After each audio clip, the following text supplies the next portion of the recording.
এই প্রকল্পটা শুরু হয়েছে। তো খুব ভালো লাগতেছে আমার যে এখানে আপনারা হয়তো অলরেডি অনেকে প্রশিক্ষণ পেয়েছেন। তো একজন খামারি বললেন যে উনি এখনও ওনার অনেক জানার বাকি আছে। তো আমাদের দুয়ার সবসময় খোলা আছে।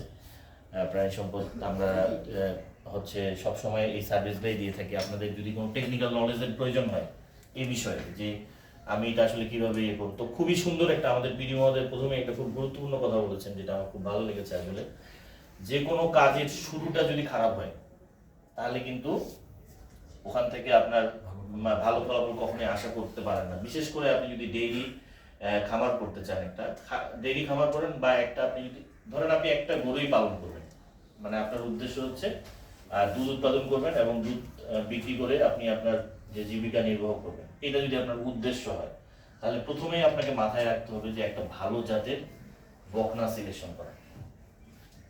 এইটা কিন্তু খুবই গুরুত্বপূর্ণ। এর কারণটা হচ্ছে আপনি ধরেন একটা ভালো জাতের বকনা যদি না কিনতে পারেন, ঠিক আছে, তাহলে পরবর্তীতে আপনি যতই ঘষা মাজা করেন, আপনি ওটাকে যদি অনেক ভালো নিউট্রিয়েন্টস দেন, অনেক তার হচ্ছে ম্যানেজমেন্টগুলো যদি খুব ভালো করেন, আপনি কিন্তু কখনো জাত চেঞ্জ করতে পারবেন না।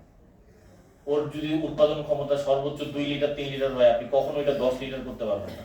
এই ক্ষমতা আপনার নাই, ঠিক আছে। এটা হচ্ছে, এটাকে বলে জেনেটিক্স। তো আমার এরকম একটা এক্সপিরিয়েন্স, ছোট্ট একটা এক্সপিরিয়েন্স আপনাদের সাথে শেয়ার করব। আমার প্রথম চাকরি জীবন ভেটেরিনারি সার্জন হিসেবে আমি শুরু করছিলাম ডিমলায়।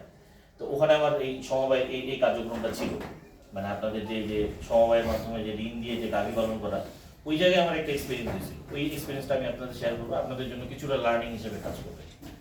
তো এখানে এরকম আমি প্রশিক্ষণ অনেক, ওখানে সব খামারিদেরকে আমি প্রশিক্ষণ দিয়েছিলাম। তো তারপরেও হচ্ছে যে একজন খামারি একটা ওই ঋণ পাওয়ার পরে তখন মানে 1,60,000 দেওয়া হয়তো, ওই টাকাটা দিয়ে সে বাজার থেকে একটা গাভী কিনে নিয়ে আসছিল, গাভী এবং বাছুর সহ কিনে নিয়ে আসছে।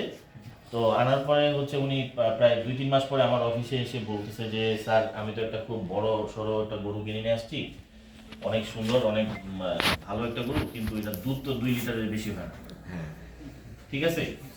তখন আমি মনে করলাম যে আসলে তাহলে কোনো ম্যানেজমেন্টে ঘাটতি থাকতে পারে। তখন আমি ওনাকে কিছু ম্যানেজমেন্টের পরামর্শ দিলাম যে আপনি এভাবে খাওয়ান এটা।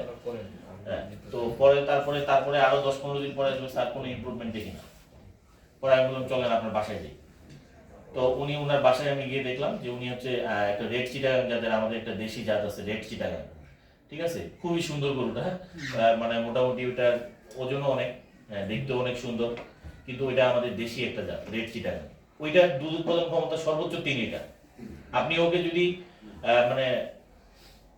আপনি দুনিয়ার সব খাওয়াই বলেন, তাও ওর দুধ উৎপাদন আর পারবে না। বুঝতে পারছেন তো বিষয়টা?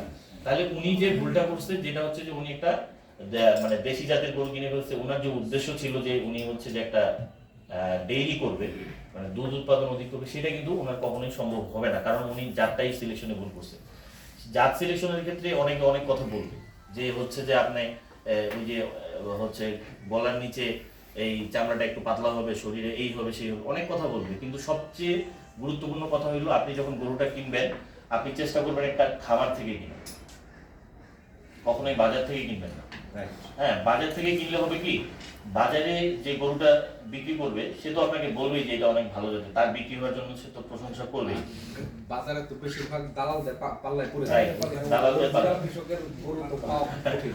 হ্যাঁ, অরিজিনাল কৃষক থাকলে হয়তো সত্য কথা বলার সম্ভাবনা থাকতো, যেহেতু দালালরা ওরা হচ্ছে চটকদের কথাবার্তা বলে আপনাকে একটা গরু ধরাই দিবে, সেক্ষেত্রে আপনার ঠকার সম্ভাবনাটাই বেশি। এই জন্য আপনি চেষ্টা করবেন, ঠাকুরগাঁ শহরেও কিন্তু, ঠাকুরগাঁ শহরে না, মানে ঠাকুরগাঁ মানে সদর উপজেলায় কিন্তু অনেক বড় বড় খামার আছে। আপনাদের হয়তো অনেকে জানেন না, অনেক বড় বড় খামার আছে, ভালো ভালো খামার আছে, ঠিক আছে। আপনারা চাইলে ওই খামারগুলোর সাথে যোগাযোগ করে আপনারা একটু ওই যেই বকনাটা কিনতেছেন তার মা যে গাভীটা ছিল তার দুধ উৎপাদন ক্ষমতা কত ছিল সেটা একটু জেনে ওই বকনাটা কালেকশন করবেন, তাহলে একটা ভালো জাতের বকনা পাওয়ার সম্ভাবনা থাকে, ঠিক আছে। আদারওয়াইজ আপনি যদি বাজার থেকে কিনেন কিংবা অন্য কোনোভাবে কিনেন, তাহলে কিন্তু এটা ঠকার সম্ভাবনাই বেশি। চেষ্টা করবেন আমাদের দেশের আবহাওয়ার সাথে, পার্শ্ববর্তী দেশ শাহিওয়াল জাতের গাভীটা, এটা কিন্তু আমাদের দেশের সাথে মানে আবহাওয়ার সাথে অনেক অ্যাডজাস্ট করে। এটা কিন্তু হলস্টিন ফ্রিজিয়ানের ক্রসও কিনতে পারেন, অথবা জার্সির ক্রস কিনতে পারেন, এগুলো খারাপ না, তবে একটু রোগবালাই অনেক সময় বেশি হতে পারে, সেক্ষেত্রে আপনাদের ম্যানেজমেন্টটা খুব ভালো হতে হবে। যাই হোক, এগুলো আসলে প্রশিক্ষণ রিলেটেড কথা আমি আজকে যেহেতু আসলে অনুষ্ঠানের উদ্দেশ্যটা ডিফারেন্ট। তারপরেও এই বিষয়গুলো আসলে খুবই গুরুত্বপূর্ণ, এই জন্য আমি আসলে এটা না বললেই পারলাম না আর কি, ঠিক আছে? কারণ এই জায়গাটা যদি ভুল হয়ে গেলে আপনি আসলে একটা প্রকাশ সম্ভাবনাটা আছে আর কি।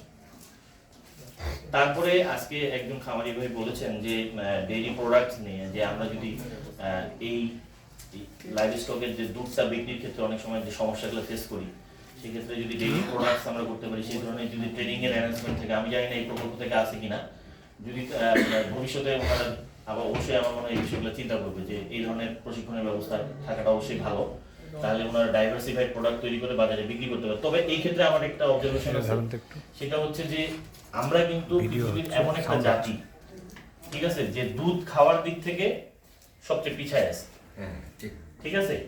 তো হচ্ছে পৃথিবীতে বলা হয় যে one of the lowest consumer country in the world, মানে পৃথিবীতে ধরেন 190টা দেশ আছে, তার মধ্যে হয়তো আমাদের অবস্থান 188 কিংবা 89 এরকম একটা অবস্থানে আমরা আছি, যে আমরা দুধ খাওয়ার দিক থেকে অনেক পিছায় আছি। আমাদের যে দুধের প্রোডাকশন, আমাদের তো ঘাটতি প্রোডাকশন, এখন আমরা কিন্তু এখন সার্ভাস থেকে আমাদের টার্গেট যে চাহিদা এখনো কিন্তু আমরা কিছুটা ঘাটতির মধ্যে আছি। সুতরাং আমরা যদি কনজাম্পশনটা, মানে আমরা যদি নিজেরাই এটা কনজাম করতাম, মানে খাইতাম আর কি নিয়মিত, আমাদের যে চাহিদা, একটা সুস্থ মানুষের প্রত্যেকদিন 250 মিলি করে দুধ খাওয়া দরকার, সেটা কিন্তু আমরা খাই না। এখন অনেকের অনেক অজুহাত আছে যে স্যার আমরা তো এটা এফোর্ড করতে পারি না, এটা হচ্ছে প্রতিদিন এই পরিমাণ দুধ খাওয়া। কিন্তু দেখেন, একটা বাজারে একটা পানিও খাইতে গেলেও একটা পানির বোতলও কিন্তু এখন আপনি যদি কিনে খাইতে চান, সেটা দেখবেন যে 35-40 টাকা দাম 1 লিটার পানির দাম, আর 1 লিটার দুধের দামও কিন্তু 50 টাকা। তাহলে আমরা কিন্তু দুধের মূল্যায়ন করতে পারিনি। দুধের দাম হওয়া উচিত ছিল মানে 200 টাকা আমার মনে হয়, তাহলে ঠিক ছিল, ঠিক আছে? কারণ একটা কোমল পানীয় আপনি যদি খেতে চান বাজারে, সেটার দাম কিন্তু দুধের থেকে অনেক অনেক ক্ষেত্রে বেশি। তাহলে তো আমরা দুধটাকে মূল্যায়ন করতে, অথচ দুধ একটা আইডিয়াল ফুড, এবং এটার যে গুণাগুণ এটা বলে শেষ করা যাবে না।